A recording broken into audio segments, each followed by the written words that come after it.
নমস্কার, দেখছেন কলকাতা টিভি। আপনাদের সঙ্গে আমি মধুবন্তী। শুরু করছি সংবাদ সারাদিন।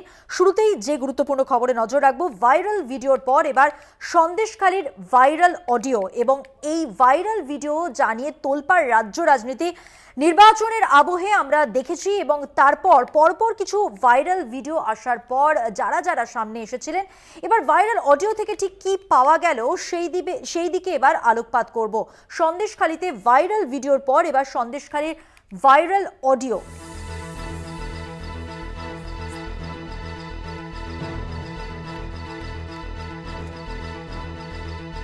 সন্দেশখালী রহস্য ভিডিওর পর এবার অডিও ক্লিপ, যেখানে শোনা যাচ্ছে রেখা পাত্রের মুখের দাগ সংক্রান্ত কথাবার্তা থেকে শুরু করে দরকারে কলা গাছ কেটে ফেলেছেন দাদা, এমন নানা কিছু এসেছে।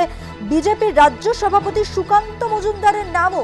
বিস্তারিত তথ্য দেবেন, আমাদের সঙ্গে রয়েছেন আমাদের টেলিফোন লাইনে আমাদের প্রতিনিধি সঞ্জিত চক্রবর্তী। সঞ্জিত, ভাইরাল ভিডিও তো দেখলাম, নির্বাচনের আবহে সন্দেশখালীর ভাইরাল অডিও সামনে এলো, সব এই সময় কিন্তু একেবারে প্রকাশ্যে আসছে এবং চাঞ্চল্যকর সব তথ্য মিলছে। এবারে অডিওতে কি পাওয়া গেল বিস্তারিতভাবে তুলে ধরো।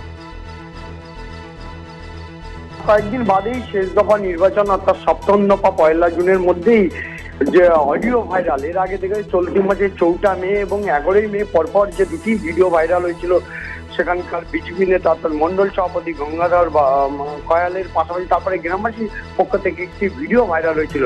এবার ভিডিওর পাশাপাশি অডিও ভাইরাল নিয়ে রীতিমতো সন্দেশখালীতে কিন্তু এক চাঞ্চল্য তৈরি হয়েছে। ইতিমধ্যে যে অডিও ভাইরাল হয়েছে, যে অডিও ভাইরাল 6 মিনিট 37 সেকেন্ডের যে অডিও, সেই অডিওতে বিস্ফোরক কিছু তথ্য উঠে এসেছে।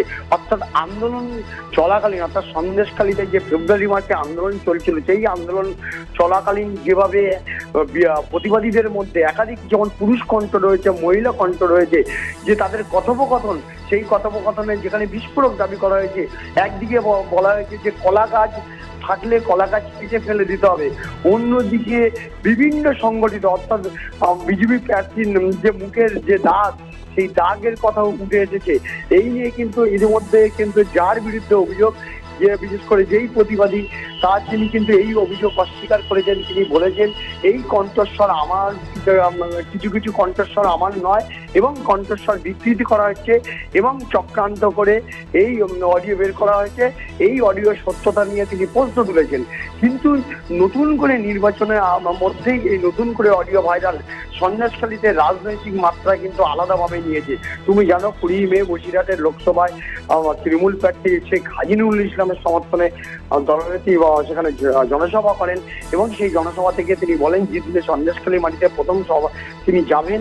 তিনি তারপরে আজকে যে গতকালকে রাত্রে যে অডিও ভাইরাল, সেই অডিও ভাইরাল নিয়ে কটাক্ষ করেছেন ওখানকার বিধায়ক সুকুমার মাহাতো। তিনি বলেছেন যারা এই ধরনের ঘটালো, সন্দেশখালী আন্দোলনকে যেভাবে চক্রান্ত করে একটা কালিমালিপ্ত করা হলো, যেখানে একাধিক বিজেপি নেতার, প্রভাবশালী নেতার নাম উঠে আসলো, মহিলা কণ্ঠের নাম উঠে আসলো, মানে যাদের কথোপকথন ভাইরাল হলো, তাদের উপযুক্ত ব্যবস্থা নিয়ে প্রশাসন যেভাবে সন্দেশখালী আন্দোলনকে যেভাবে পরিকল্পনা করে, যেখানে একের পর এক সংগঠিত অবশ্যই সেদিকে আমাদের নজর থাকছে। তুমিও নজর রাখো, কথা বলবো পরবর্তী সময় তোমার কাছে যাব আমরা। আপাতত ধন্যবাদ তোমাকে সঞ্জিত। কথা বললাম আমাদের প্রতিনিধি সঞ্জিত চক্রবর্তীর সঙ্গে। এবং যে ভিডিওর পর এবার যে অডিও ভাইরাল হচ্ছে, সেই ভাইরাল অডিও সম্পর্কে আমাদের যতটা ধারণা দেওয়ার দিলেন আমাদের প্রতিনিধি। এবার শোনাবো ঠিক কি রয়েছে ওই অডিওতে।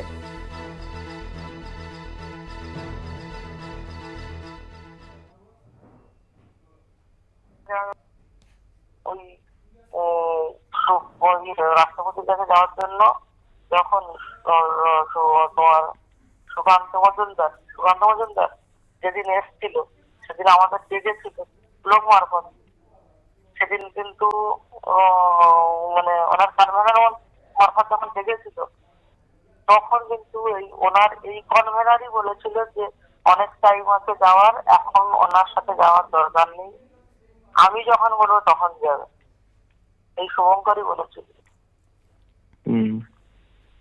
আর এটা আমি একজন আন্দোলনকারী মহিলা, একজন সংসারীর মহিলা ছিলাম, সেই সূত্রে আমি এটা অনুরোধ করছি যেন এই খবরটা শুভেন্দুদা, সুকান্তদা পর্যন্ত পৌঁছায়। ইভেন তুমি যদি পৌঁছাতে না পারো, তাহলে এই খবরটা আমি আমার কেন্দ্রে যারা আমার লিঙ্ক আছে সেখানে আমি প্রকাশ করতে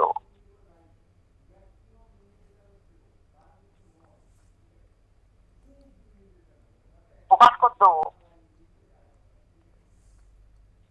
তো বলছে তোমার কিচ্ছু করতে হবে না, তুমি আমার এই একটুখানি কথা শোনো।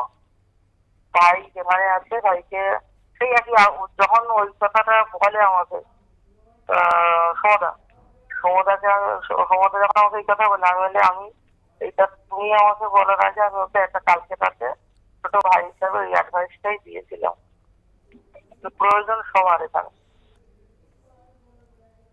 রাগ অভিমানের পাড়া শেষ, প্রয়োজন এখানে সবার। এক হাতে দাও এক হাতে নাও এই ছাড়া। কিন্তু যেহেতু লোক মানে এটা তো লোকতান্ত্রিক সমাজ, লোক যখন ওর ছবিটা নিজে খারাপ করে ফেলেছে শিবুর সাথে থেকে, লোক যখন ওর সাথে যেই দাঁড়াচ্ছে তার উপরে একটা অ্যাটাক ভাব, একটা রুগ্ন ভাব। আমার সাথে আমার নামটা এসছে, কিন্তু আমার কিন্তু এই লেনদেন নিয়ে ও কিছু ওর সব তো তুমি জানো। আমার কিন্তু একটা কারণের জন্য আমার নাম ওরা টিভিতে দিয়েছে, ওরা সেটা স্বীকারও করেছে, শিকায়ের দিদি এই জন্য। আর ওটা সুমদাও ওটা স্বীকার করেছে, বুঝতে পারলে? ঠিক আছে, যাই হোক শোন, আমার কাউকে দরকার নেই। আমার তো কেটে কেটে ফেলতো, জানো, একদম শুভঙ্কর যেভাবে কেটে কেটে ফেলতো। যেহেতু আমার কাছে ওই রেকর্ডটা শুনেছে, ওই যে কালকে আমি বলেছিলাম না, ওই যে প্রমাণ আমি ঠিক জায়গা মতো দেখাবো, শোনাবো, তাহলে প্রধানমন্ত্রীকে টুইট করে দেবো। রেখা আসার কথা ছিল শুক্রবার, রেখা আজকে ঠিক আছে। আরে কত রেকর্ড নিবি? শুভঙ্কর আমাকে মার্ডার করতেও বলেছিল, ঠিক আছে? আন্দোলনের শুরুতে শুভঙ্কর বলেছিল যে দাদা কলা গাছ যদি কেটে ফেলতে হয় তাহলে কেটে দাও, ও দাদা বলে দিয়েছে, ঠিক আছে? শুভঙ্কর আমাকে বলেছিল আন্দোলনের শুরুতেই, যেদিন আমাকে নাম্বার দেয়, বলছে কলা গাছ যদি কেটে দিতে হয় তো কেটে দাও, ঠিক আছে? কলা গাছটা হচ্ছে যদি কাউকে মেরে দিতে হয় সেটাই। আমি বললাম কি বলছো তুমি, মার্ডার করতে বলছো? এইসব কি, এইসব ইয়ে করো না, ঠিক আছে? তো সেই সব রেকর্ড আমি যদি ওই ডেট ধরে বলে দিই, এই ডেটের কল লিস্ট ধরে রেকর্ডটা বের করে দিন, শোন, যদি আমি মনে করি লাগবো না, এই প্রার্থী সব শুদ্ধ জেলে ঢুকে যাবে। শুভঙ্করকে কোনোভাবেই আমাকে তো প্রমিস করেছে যে শুভঙ্কর তোমরা আন্দোলনকারীরা চাও না